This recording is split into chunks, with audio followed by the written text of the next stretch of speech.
तो electric current होता है कि किसी भी कंडक्टर के थ्रू 1 सेकंड में कितना चार्ज फ्लो कर रहा है उसी को बोलते हैं इलेक्ट्रिक करंट। किसी कंडक्टर के थ्रू 1 सेकंड में कितना चार्ज फ्लो किया उसी को बोलते हैं इलेक्ट्रिक करंट। इसको हम डिनोट करते हैं I = Q/T। ठीक है, जहाँ पे करंट का SI यूनिट होता है एम्पियर, जिसको हम डिनोट करते हैं I से। करंट को डिनोट करते हैं I से। चार्ज का SI यूनिट होता है कूलम, इसको डिनोट करते हैं हम Q से। टाइम का SI यूनिट होता है सेकेंड, जिसको हम डिनोट करते हैं T से। ठीक है, तो इसका फॉर्मूला हो जाता है I = Q/T। ठीक है, क्लियर है। अब हम देखते हैं कि करंट का डायरेक्शन क्या होगा। इलेक्ट्रॉन जो है वो फ्लो करता है नेगेटिव से पॉजिटिव की ओर, बट कन्वेंशनली हमने करंट का डायरेक्शन लिया है कि करंट पॉजिटिव से नेगेटिव की ओर फ्लो करता है। ठीक है, तो अगर हमारे एग्जाम में क्वेश्चन आ जाए तो हमको यही बताना है कि जो करंट है वो पॉजिटिव से नेगेटिव की ओर फ्लो करता है। ठीक है, क्लियर है। हम देखते हैं कि इलेक्ट्रिक सर्किट किसको कहते हैं। तो इलेक्ट्रिक सर्किट एक कंप्लीट पाथ है जिसमें करंट क्या है, करंट फ्लो करता है। ठीक है, ये सर्किट इलेक्ट्रिकल कंपोनेंट की हेल्प से बनाया जाता है। ठीक है, जितने भी इलेक्ट्रिकल कंपोनेंट होती हैं उनका यूज करके ये सर्किट बनाया जाता है। बट इस सर्किट में एक चीज हमको ध्यान रखना है कि अगर कहीं भी अगर यहाँ पे लूप ब्रेक होता है तो करंट फ्लो करना बंद हो जाएगा। करंट को फ्लो करने के लिए लूप पूरा क्लोज होना चाहिए। ठीक है, मीन्स कहीं भी वायर या कुछ भी ब्रोकन नहीं होना चाहिए। ठीक है, अब हम समझते हैं एम मीटर और voltmeter. Ammeter means किसी भी सर्किट के अंदर जो करंट को मेजर करता है उसी को बोलते हैं एम मीटर। ठीक है, एम मीटर को हम सीरीज में कनेक्ट करते हैं क्योंकि सीरीज में करंट सेम रहता है। ठीक है, वोल्ट मीटर जो कि किसी भी सर्किट में पोटेंशियल डिफरेंस को मेजर करता है, मीन्स वोल्टेज को मेजर करता है, उसी को बोलते हैं वोल्ट मीटर। वोल्ट मीटर को हम कनेक्ट करते हैं पैरेलल में। ठीक है, क्योंकि पैरेलल में हर कंपोनेंट में वोल्टेज सेम रहता है।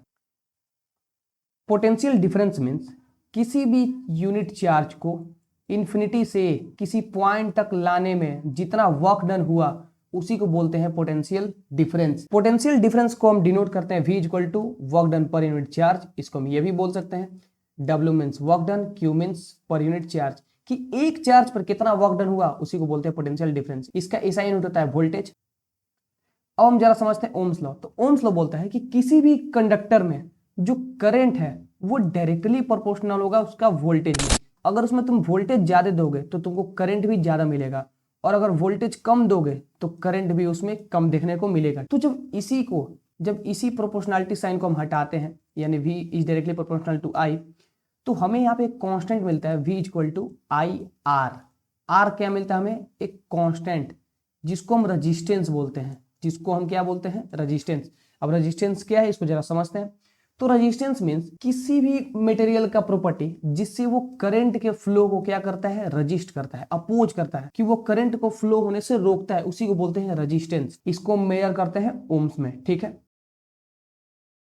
सो अब हम समझते हैं फैक्टर अफेक्टिंग रेजिस्टेंस, कि रेजिस्टेंस को कौन कौन सा फैक्टर अफेक्ट करता है। रेजिस्टेंस डायरेक्टली प्रोपोर्शनल है लेंथ के, मींस अगर किसी वायर का लेंथ ज्यादा होगा तो वहां रेजिस्टेंस भी हमको ज्यादा देखने को मिलेगा, और अगर उसका लेंथ कम होगा तो रेजिस्टेंस भी कम देखने को मिलेगा। और रेजिस्टेंस इनवर्सली प्रोपोर्शनल है एरिया ऑफ क्रॉस सेक्शन के। Area of cross section means जो वायर का ये वाला पार्ट होता है ना, इसी को बोलते हैं एरिया ऑफ क्रॉस सेक्शन। ये वाले पार्ट को बोलते हैं एरिया ऑफ क्रॉस सेक्शन। तो वो उसके इनवर्सली प्रोपोर्शनल होता है। मींस अगर एरिया ऑफ क्रॉस सेक्शन कम हो, मतलब ये अगर और पतला होते जाए, इसको अगर और हम पतला कर दें तो रेजिस्टेंस इसमें और बढ़ेगा। ठीक है, और अगर एरिया ऑफ क्रॉस सेक्शन को हम बड़ा करते हैं तो रेजिस्टेंस क्या होगा, कम होगा। और जब इसी को कंबाइन करते हैं तब हमको मिलता है रजिस्टिविटी। रजिस्टिविटी क्या है, तो एक मटेरियल स्पेसिफिक कांस्टेंट है जिसका यूनिट होता है ओम मीटर। रजिस्टिविटी मींस हर मटेरियल का अपना एक अलग तरीका होता है करंट को अपोज करने का। मींस अगर कोई मटेरियल है, जैसे फॉर एग्जांपल सिल्वर का प्रॉपर्टी होता है कि वो करंट को कम अपोज करता है, वो करंट को अपने थ्रू ज्यादा फ्लो होने देता है। ठीक है, और वही अगर बात करें रबर का, तो रबर का ऐसा प्रॉपर्टी है कि वो करंट को कम फ्लो होने देगा। तो वहां पे ये देखा जाए कि रजिस्टिविटी रबर की ज्यादा है और सिल्वर की रजिस्टिविटी कम है। ठीक है, और रजिस्टिविटी आई कहां से, तो जब हम रजिस्टेंस, हमको पता है रजिस्टेंस डायरेक्टली प्रोपोर्शनल है लेंथ के, और रजिस्टेंस इनवर्सली प्रोपोर्शनल है एरिया ऑफ क्रॉस सेक्शन के। जब इसी को हम कंबाइन करते हैं तो हमें मिलता है resistance is directly proportional to length divide by area of cross section. ठीक है, और जब यहाँ पे प्रोपोर्शनलिटी साइन हम हटाते हैं तो हमें एक कांस्टेंट मिलता है रो, यानी यही होता है रजिस्टिविटी। यानी ये जो कांस्टेंट साइन है इसी को बोलते हैं रो। इसका सिंबल का नाम है रो, इसी को बोलते हैं रेजिस्टिविटी, जो कि मटेरियल स्पेसिफिक कांस्टेंट है, जो हर मटेरियल पे अलग अलग डिपेंड करेगा। अब हम समझते हैं रजिस्टर्स इन सीरीज। अगर हम रेजिस्टेंस को सीरीज में कनेक्ट कर दें तब क्या होगा, ठीक है। तो जब रेजिस्टेंस को हम एंड टू एंड कनेक्ट करते हैं तो उसको बोलते हैं कि हम रेजिस्टेंस को सीरीज में कनेक्ट कर रहे हैं। इस सर्किट में करंट सेम होता है, इस सर्किट में करंट सेम होता है, मतलब किसी भी पॉइंट पर, अब अगर हम किसी भी पॉइंट पर ले लेते हैं हर जगह इसमें करंट सेम मिलेगा, ठीक है। बट इस सर्किट की एक डिसएडवांटेज है कि अगर कोई भी एक वो लूप ब्रेक हो गया या कोई भी अगर एक बल्ब खराब हो गया तो पूरा सर्किट ब्रेक हो जाएगा, मतलब पूरा सर्किट में जितने बल्ब लगे हैं वो सभी बुझ जाएंगे। हम बात करते हैं रेजिस्टेंस इन पैरेलल। इसका मीन्स जब रेजिस्टेंस को हम पैरेलली कनेक्ट कर देते हैं, ठीक है, इसमें एक चीज खास है कि इसमें हर कंपोनेंट को वोल्टेज सेम मिलता है, ठीक है।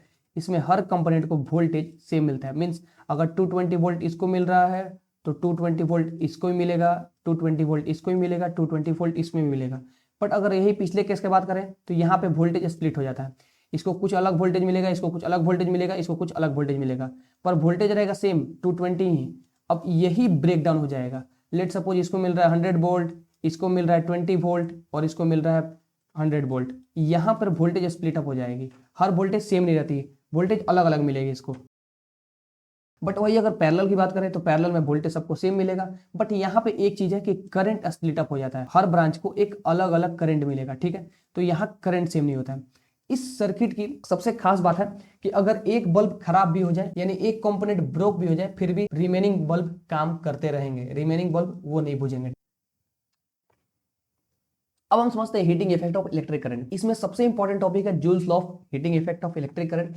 ये कहता है कि किसी भी रजिस्टर के थ्रू करंट पास हो रहा है, किसी भी रजिस्टर के थ्रू करंट पास हो रहा है तो उसमें जो हीट डेवलप होगा वो डायरेक्टली प्रोपोर्शनल होगा उसके करंट के स्क्वायर के। मींस अगर उसमें ज्यादा करंट फ्लो कर रहा है तो हीट भी ज्यादा डेवलप होगा, कम करंट फ्लो कर रहा है तो कम हीट डेवलप होगा। वो डायरेक्टली प्रोपोर्शनल होगा उस रजिस्टर के, यानी अगर रेजिस्टेंस ज्यादा है तो हीट भी ज्यादा डेवलप होगा। और यहाँ पे जो हीट डेवलप हो रहा है वो डायरेक्टली प्रोपोर्शनल है टाइम के, मतलब कितना देर के लिए उस रजिस्टर में करंट को फ्लो करवाया गया है। अगर टाइम ज्यादा होगा तो ज्यादा हीट डेवलप होगा, टाइम कम टाइम के लिए फ्लो करवाया गया है तो कम हीट डेवलप होगा, ठीक है। इसी को जब हम कंबाइन करते हैं तो यहाँ पे मिलता है H equal to I square R T. यहाँ पे हल्का पीपीटी मिस्टेक है, H equal to I square R T. ये heating effect of electric current बहुत सारे हम अप्लायंसेस में यूज करते हैं। इलेक्ट्रिकल अप्लायंसेस जैसे toaster, heater, filament of bulb, ये सब में इस एप्लीकेशन का यूज है। अब हम समझते हैं लास्ट टॉपिक इलेक्ट्रिकल पावर और एनर्जी। इलेक्ट्रिकल पावर मीन्स कि rate of energy means energy by time. जब किसी को हम टाइम से डिवाइड कर देते हैं किस रेट से एनर्जी कंज्यूम हो रहा है उसी को बोलते हैं इलेक्ट्रिकल पावर, ठीक है। तो पावर को हम लिखते हैं power equal to E by T. पर पावर का और भी फॉर्मूला है, वो है पावर का ऐसा यूनिट होता है वाट। पावर का 3 फॉर्मूला और है, ये तीनों फॉर्मूला इंपॉर्टेंट है। पहला P equal to V I means voltage into current, P equal to I square R, P equal to I square R. और तीसरा फॉर्मूला होता है P equal to V square, voltage का स्क्वायर अपॉन रेजिस्टेंस, ठीक है। तो ये तीनों फॉर्मूला डिपेंड करता है कि हमें न्यूमेरिकल्स में क्या दिया हुआ है, उसके अकॉर्डिंग हम ये फॉर्मूला का यूज करते हैं। अब इस चैप्टर में जितनी सारी इंपॉर्टेंट फॉर्मूला है उसको जरा हम रिकैप कर लेते हैं तुरंत। सबसे पहले फॉर्मूला की बात करते हैं, I equal to Q by T, मतलब electric current equal to charge upon time. V equal to potential difference equal to work done पर यूनिट चार्ज, ठीक है। V equal to I R, जो कि हमने ओम्स लॉ से जाना, ठीक है। V equal to I R. Resistance is equal to rho into L upon A, ठीक है। ये रेजिस्टेंस का फॉर्मूला एक और हो जाएगा जब हमको लेंथ और एरिया दिया हो, एरिया ऑफ क्रॉस सेक्शन दिया हो, ठीक है। सीरीज का बात करते हैं, सो सीरीज सर्किट में हम क्या करते हैं, रेजिस्टेंस को ऐड कर देते हैं, इसमें हम रेजिस्टेंस को ऐड कर देते हैं, ठीक। अब बात करते हैं पैरेलल की, तो पैरेलल के अंदर जो इक्विवेलेंट रेजिस्टेंस है वो हम रेजिस्टेंस के रेसिप्रोकल करके उसको ऐड करते हैं, ठीक है, 1/R2, ठीक। अब हम देखते हैं heat produce in a conductor, उसका फॉर्मूला होता है H equal to I square R T, ठीक है।